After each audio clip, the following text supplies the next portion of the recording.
ಬಿಜೆಪಿಯಲ್ಲಿ ಮುಂದಿನ ಸಿಎಂ ಗಿರಿಗಾಗಿ ಜಿದ್ದಾಜಿದ್ದಿ ಈಗಲೇ ನಡೀತಾ ಇದೆಯಂತೆ. ಬಿವೈ ವಿಜಯೇಂದ್ರ ಯತ್ನಾಳ್ ಬಣದ ನಡುವೆ ನಡೀತಾ ಇದೆ ಫೈಟ್. ವಿಜಯೇಂದ್ರ ಮುಂದಿನ ಸಿಎಂ ಅಂತ ರೇಣುಕಾಚಾರ್ಯ ಹೇಳಿದ್ದಾರೆ. ನಮ್ಮ ತಂಡದ ಒಬ್ರು ಸಿಎಂ ಆಗ್ತಾರೆ ಅಂತ ಯತ್ನಾಳ್ ಟೀಮ್ ಹೇಳಿ. ಇನ್ನೂ 4 ವರ್ಷ ಇದೆ ಚುನಾವಣೆ ಬರಕ್ಕೆ.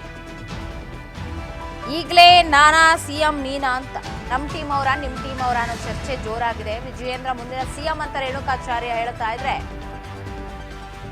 ನಮ್ ತಂಡದ ಒಬ್ಬರೇ ಸಿಎಂ ಆಗ್ತಾರೆ ಅಂತ ಯತ್ನಾಳ್ ಟೀಮ್ ಹೇಳ್ತಾ ಇದೆ. ರೆಬಲ್ಸ್ ಅಲ್ಲೇ ಒಬ್ರು ಆಗ್ತಾರೆ ಅಂತ. ಬಿಜೆಪಿಯಲ್ಲಿ ಮುಂದಿನ ಸಿಎಂಗಾಗಿ ಜಿದ್ದು ನಡೀತಾ ಇದೆ. ಬಿವೈ ವಿಜಯೇಂದ್ರನೇ ಮುಂದಿನ ಸಿಎಂ ಅಂತ ಹೇಳಿದ್ರೆ ರೇಣುಕಾಚಾರ್ಯ ಆಯ್ತಾ, ನಮ್ಮ ಟೀಮ್ ಅಲ್ಲೇ ಒಬ್ರು ಯಾರಾದ್ರು ಅಂದ್ರೆ ಯತ್ನಾಳ್ ಟೀಮ್ ಅಲ್ಲೇ ಒಬ್ರು ಯಾರಾದ್ರೂ ಸಿಎಂ ಆಗ್ತಾರೆ ಅಂತ ಹೇಳಲಾಗ್ತಿದೆ. ಇವರ ಜಗಳಕ್ಕೆ ಹೈಕಮಾಂಡ್ ಗರಂ ಆಗಿದೆಯಂತ. ಇನ್ನೆರಡು ದಿನಗಳಲ್ಲಿ ದೆಹಲಿಗೆ ವಿಜಯೇಂದ್ರ ಯತ್ನಾಳ್ ಇಬ್ರು ಹೋಗ್ಬೇಕು. ಇಬ್ಬರ ನಡುವಿನ ಜಗಳಕ್ಕೆ ಹೈಕಮಾಂಡ್ ಗರಂ ಆಗಿದೆ. ಯತ್ನಾಳ್ ಟೀಮ್ ವಿಜಯೇಂದ್ರ ಟೀಮ್ ಜಗಳಕ್ಕೆ ಇಬ್ರು ದೆಹಲಿಗೆ ಬನ್ನಿ ಅಂತ ಹೇಳಿ ಬುಲಾವ್ ಕೊಟ್ಟಿದ್ದಾರಂತೆ ಹೈಕಮಾಂಡ್. ಇನ್ನೆರಡು ದಿನದಲ್ಲಿ ದೆಹಲಿಗೆ ವಿಜಯೇಂದ್ರ ಅಂಡ್ ಯತ್ನಾಳ್ ಟೀಮ್ ಹೋಗ್ಬೇಕು. ಒಂದ್ ಕಡೆ ವಕ್ಫ್ ವಿಚಾರನೆ ತಗೊಳ್ಳಿ, ವಿಜಯೇಂದ್ರ ಅವ್ರ ಟೀಮ್ ಮಾಡ್ತು ಅಂತ 2 ದಿನ ಮಾಡಿದ್ರೆ ಇವರು 70 ದಿನ ಮಾಡೋ ತರ ಕಾಣಿಸ್ತವ್ರೆ. ದಿನಕ್ಕೊಂದೊಂದು ಜಿಲ್ಲೆಗೆ ಹೋಗಿ ದೆಹಲಿಗೆ ಬರುವಂತೆ ಇಬ್ಬರಿಗೂ ಬುಲಾವನ್ನ ಹೈಕಮಾಂಡ್ ಕೊಟ್ಟಿದೀಗ.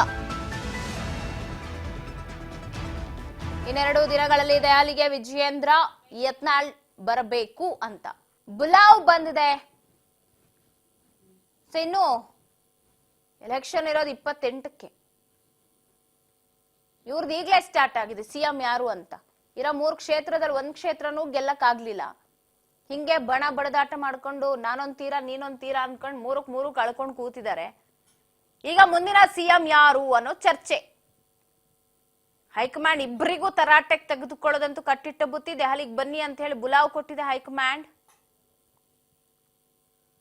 ಇನ್ನೆರಡು ದಿನದಲ್ಲಿ ದೆಹಲಿಗೆ ವಿಜಯೇಂದ್ರ ಯತ್ನಾಳ್ಗೆ ಬರುವಂತೆ ಸೂಚನೆ ಕೊಟ್ಟಿದ್ದು.